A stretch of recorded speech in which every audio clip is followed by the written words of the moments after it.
कि नेक्स्ट आने वाली एपिसोड में आप देखेंगे कि जब फराह की हकीकत खुलती है नौशेरवान पर, तो वो उसे कहता है कि तुमने इतना घटिया तरीका अपनाया मुझे दुआ से दूर करने के लिए, मुझे तुमसे ये उम्मीद नहीं थी। इस पर फराह कहेगी जब तुम्हें मेरी मोहब्बत का यकीन ही नहीं आ रहा था तो मुझे ये सारा ड्रामा रचाना पड़ा। जिस पर कहेगा नौशेरवान अब तुम मेरी दोस्ती के भी लायक नहीं रही हो, मैंने तो तुम्हें सिर्फ और सिर्फ हमदर्दी की थी। इस बार मैंने मोहब्बत तुमसे ज़रूर की थी, लेकिन पहले इस बार मैंने दुआ से मोहब्बत की थी और तुमसे सिर्फ और सिर्फ दोस्ती की खातिर मैं यहाँ चला आता था, लेकिन तुम इस कदर घटिया हरबे अपनाओगे मुझे और दुआ को एक दूसरे से दूर करने के लिए, ये मैं सोच भी नहीं सकता था। जिस पर फराह हाथ जोड़ेगी नौशेरवान के आगे और भीख मांगेगी अपनी मोहब्बत के लिए। तो उस पर नौशेरवान कहेगा कि मुझे तुम्हें अब दोस्ती भी नहीं देनी है भीख में, और तुम मोहब्बत की बात करती हो, दुआ है सिर्फ मेरी ज़िंदगी में और मैं उससे ही मोहब्बत करता हूँ। जिस पर फराह इस बार बहुत ही ज़्यादा डिसाइड होकर अपने आप की जान लेने की कोशिश करेगी और इस बार तो फराह बच भी नहीं पाएगी। और उधर आप देखेंगे कि दुआ नौशेरवान पर से अपना उस भरोसा खो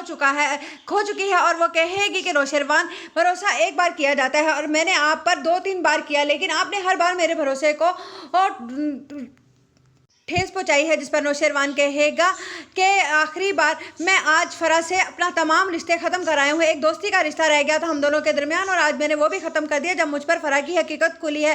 जिस पर दुआ हैरान रह जाएगी कि ये क्या कह रहा है नौशेरवान, फराह तो मुझसे कुछ और ही कह रही थी। इतने में मुलाजमा का फ़ोन आएगा और वो कहेगी कि साहब आप जानते हैं कि फराह बीबी ने फिर से खुदकुशी करने की कोशिश की है। जिस पर नौशेरवान इस बार उसकी बात पर यकीन ही नहीं करेगा और कहेगा कि ये सब उसके ड्रामे हैं और वो जानबूझकर ऐसा करती है मुझे अपने करीब लाने के लिए, लेकिन इस बार नौशेरवान वहां पर जाएगा भी नहीं। उधर आप देखेंगे कि सरफराज साफ साफ कह देगा फिजा से कि मैं तुम्हारे साथ अपना कोई भी रिश्ता कायम नहीं रखना चाहता और औलाद की खुशी तो मैं तुम्हारे साथ बिल्कुल भी नहीं ही जोड़ना चाहता, क्योंकि मैं इसके साथ कैद नहीं होना चाहता। जिस पर फिजा कहेगी क्या आपने सोच लिया है मुझे अपनी ज़िंदगी से निकालने का। तो उस पर नौशेरवान कहेगा सरफराज के मैं क्या तुम्हें ये लिख कर दूँ कि मैं तुम्हें अपनी ज़िंदगी में नहीं रखना चाहता हूँ।